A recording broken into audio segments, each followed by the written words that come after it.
नमस्कार देवियों और सज्जनों। पिछले अंक में हमने शब्द और शब्द में अंतर की बात की थी और यह बात की थी कि महात्मा कबीर भाषा के डिक्टेटर नहीं हैं, भाषा के प्रेमी हैं। अब उनके दो शब्द लीजिए, गुरु और सतगुरु। गुरु वैसे तो हम सभी लोग जानते हैं, लेकिन गुरु का अर्थ शब्दकोश के अनुसार भारी, वजनी, जो हमको कुछ बताए, जो कुछ सिखाए, इस तरह का अर्थ गुरु का दिया गया है।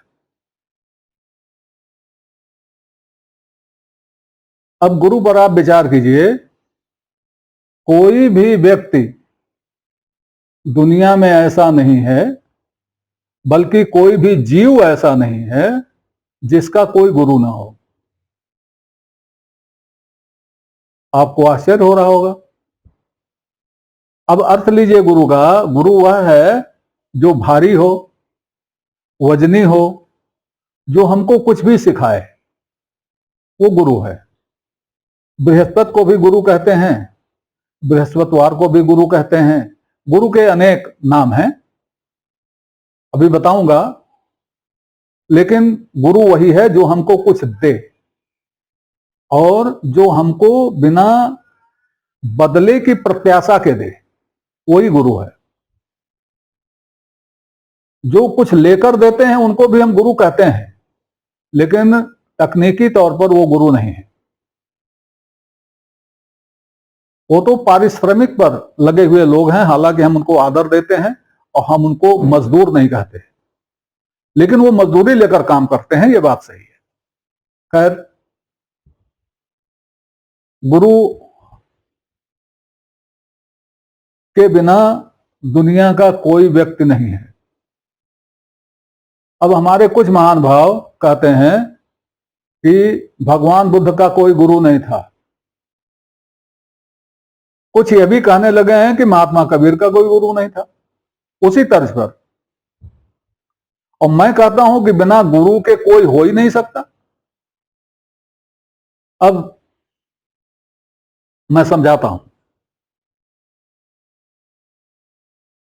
हम पैदा होते हैं, हमारा लालन पालन होता है, तब तक हम चुपचाप कुछ न कुछ सीखते रहते हैं।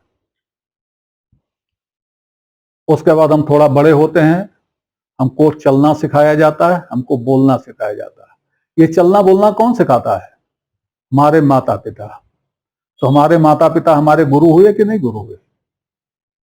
मुख्य चीज जो चलना है, उठना बैठना है, वो जिन्होंने समझा, जो हमें समझाया, सिखाया, उनको हम गुरु नहीं कहेंगे तो किसको गुरु कहेंगे?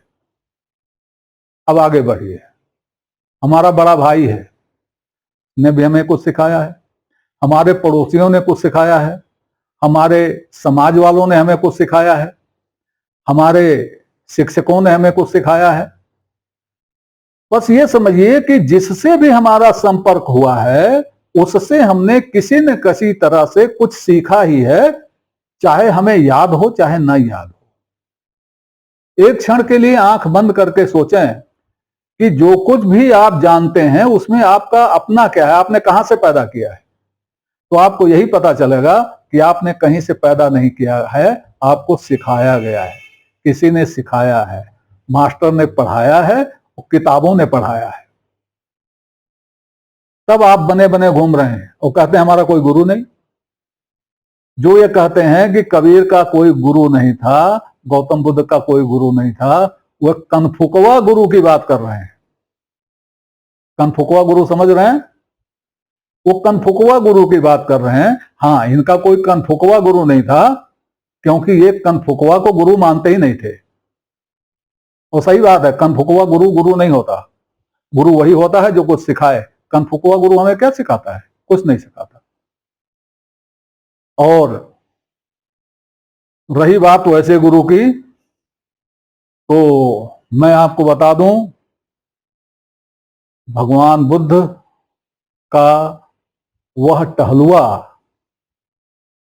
जो उनको प्रातः घुमाने ले जाता था, वह उनका गुरु था।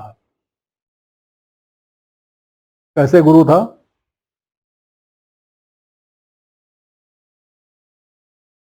गौतम बुद्ध ने जब बूढ़े व्यक्ति को देखा तो उन्होंने पूछा उससे, तो टहलुओं ने कहा कि ये बूढ़ा हो गया है, इसलिए कमजोर हो गया है, इसलिए झुककर चलता है। महात्मा बुद्ध ने उसको धारण कर लिया। जब उन्होंने किसी मृत व्यक्ति का शव देखा तो शव ने भी उन्हें कुछ सिखाया और महात्मा बुद्ध ने उसे धारण कर लिया। जो महात्मा बुद्ध ने देखा था वह हम भी रोज देखते हैं, लेकिन हम धारण नहीं कर पाते। गौतम बुद्ध ने उसे धारण कर लिया। तो वो गुरु हो गया कि नहीं हो गया? और वैसे अगर आप वाकई उस तरह का गुरु चाहते हैं, जिस तरह का गुरु आप समझते हैं, तो भी बता दूं, महात्मा बुद्ध सांख्य दर्शन के धुरंधर विद्वान थे। यह सांख्य दर्शन उनको एक सांख्य गुरु ने पढ़ाया था।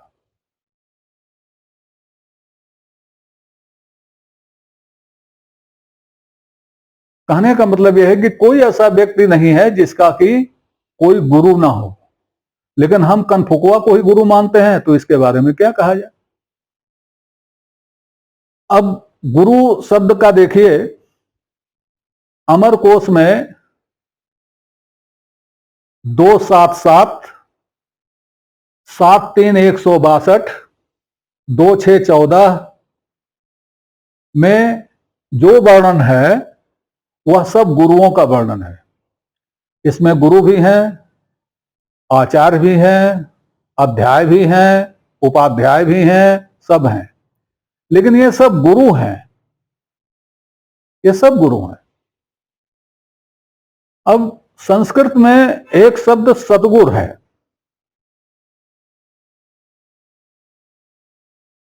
सतगुरु, सत का हलंत और गुरु दोनों मिलाकर के सदगुरु हो जाता है। तो सदगुरु संस्कृत में है, सदगुरु हिंदी में भी है, और सदगुरु का अर्थ आपको डिक्शनरी में मिलेगा अच्छा गुरु, इसके आगे नहीं मिलेगा। लेकिन कबीर एक तो गुरु का प्रयोग करते हैं, दूसरा वो सतगुरु या सतगुरु प्रयोग करते हैं, जिसमें ता पूरा है, वो ता हलंत वाला नहीं है। हलंत वाला जैसे करेंगे तैसे वो सतगुरु हो जाएगा, लेकिन कबीर का सतगुरु 2 शब्दों से बना है, सत और गुरु, और ता में हलंत नहीं है। इसलिए कबीर का सतगुरु जब जुड़ता है तब वह सतगुरु नहीं होता, सतगुरु हो जाता है। और सत का अर्थ जो संस्कृत में है हलंत वालेता का, वही प्राकृत में है, और गुरु का अर्थ जो गुरु का है संस्कृत वाला, वही अर्थ प्राकृत में है। तो कहीं वो सतगुरु कहते हैं, कहीं वो सतगुरु कहते हैं। गुरु कभी नहीं कहते, क्योंकि गुरु का अर्थ नकारात्मक होता है। जैसे मैंने अभी 4 लाइन की कविता आपको सुनाई थी, बड़ा गुरु है पूजा के बिना मानेगा नहीं। तो गुरु का अर्थ नकारात्मक होता है, जिसका अर्थ हो जाएगा गुरु जब कर देंगे तो अर्थ हो जाएगा धूर्त, और उसके आगे घंटाल लगा दीजिए तो हो जाएगा महाधूर्त। ये शब्दों का अंतर है। अब सत का क्या अर्थ होता है? सत का अर्थ अच्छा नहीं होता। डिक्शनरी में सदगुरु का अर्थ आपको मिलेगा अच्छा गुरु, और वो सदगुरु सत और गुरु से मिलकर बना है। इसका मतलब डिक्शनरी कहती है सत का मतलब अच्छा और गुरु का मतलब गुरु ना। सत का अर्थ अच्छा नहीं होता। सत तो अच्छा हो सकता है, लेकिन अच्छा सत नहीं होता। दोनों में अंतर है। सत अच्छा है, लेकिन अच्छा सत नहीं है। सत वह है जो नित्य है, सत वह है जो सत्य है, सत वह है जो शिव है, और सत वह है जो सुंदर है। तो अच्छा तो सत का केवल एक छोटा सा भाग है, सुंदर। बाकी सत में सत्य और शिव दोनों मिला हुआ है। और सत ही नित्य है। और नित्य क्या है? जो जिसका कभी क्षय ना हो, वो नित्य है। ऐसा क्या है? आप सोचकर बताइए, ऐसा क्या है जो नित्य है? सहारा लीजिए आदि स्वामी शंकराचार्य से, जो कहते हैं कि अपने हृदय, अपनी आत्मा से परे, से बाहर जो कुछ भी है वो अनित्य है। मतलब आदि स्वामी शंकराचार्य कहते हैं कि आत्मा ही नित्य है, बाकी कुछ भी नित्य नहीं है। तो आत्मा ही सत है, बाकी कुछ भी सत नहीं है दुनिया में। यहां से लेके ग्रह नक्षत्र तक, सातवें आसमान तक कुछ भी सत नहीं है, सब अनित्य है, सब खत्म हो जाने वाला है। आत्मा है जो सत है और नित्य है और चित है, सत्य है, सुंदर है, शिव है।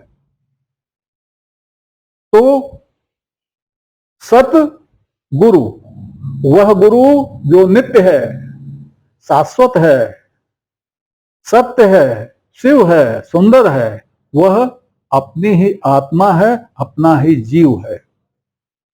तो जब कबीर सतगुरु कहते हैं तब यह समझना चाहिए कि वो बाहर का गुरु नहीं है, वो अंदर वाला गुरु है जो अंदर बैठा हुआ है।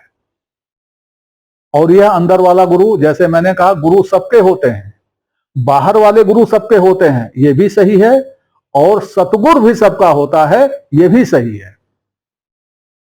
अंतर केवल यह है कि कोई अपने सतगुरु से अपना परिचय स्थापित कर लेता है, तो जब परिचय स्थापित हो गया तब वह कबीर हो जाता है। परिचय स्थापित हो गया तो तुलसी हो जाता है, परिचय स्थापित हो गया तो सूर हो जाता है, परिचय स्थापित हो गया तो महात्मा हो जाता है, उसकी मुक्ति हो जाती है, कैवल्य हो जाता है, वह परमात्मा हो जाता है। और परिचय स्थापित नहीं हुआ, फेल हो जाता है। कक्षा में अध्यापक सभी बच्चों को एक साथ पढ़ाता है। अब उसमें कोई प्रथम श्रेणी आ जाता है, कोई द्वितीय श्रेणी आ जाता है, कोई तृतीय आता है, कोई फेल हो जाता है। पढ़ाया तो टीचर ने एक साथ ही सबको। जिसने उस पढ़ाई पर ध्यान दिया, जिसने अपने शिक्षक से संपर्क कर लिया, जिसमें शिक्षक के प्रति श्रद्धा आ गई, जिसमें, तो उसको सब आसान होता गया और प्रथम श्रेणी पास हो गया। ये होता है, हम देखते हैं। तो सद्गुरु सबके पास है। अब वो सबको पढ़ाता है। कोई पढ़ता है, कोई पढ़ना ही नहीं चाहता, कोई ठीक से पढ़ता है, कोई ऐसे वैसे पढ़ता है, तो रिजल्ट भी ऐसे वैसे होता है। तो कबीर ने कहा है, एक साखी है उनकी, साखी नहीं दोहरा है, मानुष बड़ा बड़ा होए आया, एक पंडित सबे पढ़ाया। बड़े बड़े होकर के इस दुनिया में मनुष्य आए हैं, हम बड़े, हम बड़े, हम बड़े, ये बड़े, वो बड़े, वो बड़े, वो बड़का वो है, तड़का ये है, तमाम आए, लेकिन सब एक ही पंडित के पढ़ाए हुए हैं, कबीर कहते हैं। और एक पंडित वो कौन है? एक पंडित वही हमारी आत्मा है, वही हमारा जीव है। तो महात्मा कबीर जहां गुरु कहते हैं वहां गुरु समझना चाहिए, जहां सदगुरु कहते हैं वहां सदगुरु समझना चाहिए। इसी के अनुसार कबीर के गुरु की खोज होना चाहिए, जो हम नहीं करते हैं। इसी के अनुसार कबीर का गुरु मानना चाहिए, जो हम नहीं करते हैं। जब हम कहते हैं कि कबीर का कोई सदगुरु नहीं था, तो हम यह कहते हैं कि कबीर का कोई गुरु नहीं था। तो सदगुरु का शब्द हमें प्रयोग नहीं करना चाहिए, हमें कहना चाहिए कबीर का कोई गुरु नहीं था। अब जब हम कहेंगे कबीर का कोई गुरु नहीं था तो झूठ है, गुरु सबके होते हैं। अगर हम कहेंगे कबीर का कोई सदगुरु नहीं था, यह भी झूठ है, क्योंकि सदगुरु सबके होते हैं, सबका जीव होता है, सबकी आत्मा होती है। अब कोई एक दूसरे की आत्मा को भी देख ले, अगर हम अपने सदगुरु की मार्फत दूसरे के सदगुरु को देख लें तो हमारा कल्याण हो जाए। हम अपना सद्गुण भी नहीं देखते और दूसरे का भी सद्गुण नहीं देखते। यह चर्चा आगे भी चलेगी, गूढ़ है, विस्तारित होगी। अगले अंक में और चर्चा बढ़ेगी। तब तक के लिए नमस्कार। आपसे निवेदन है कि श्रृंखला को अपनी लाइक दें, इसको सब्सक्राइब करें और कमेंट बॉक्स में जाकर अपनी टिप्पणी प्रस्तुत करें, अपनी जिज्ञासा व्यक्त करें, अपने प्रश्न पूछें। यथा समय आपकी जिज्ञासाओं और प्रश्नों का समाधान करने का प्रयास किया जाएगा। धन्यवाद।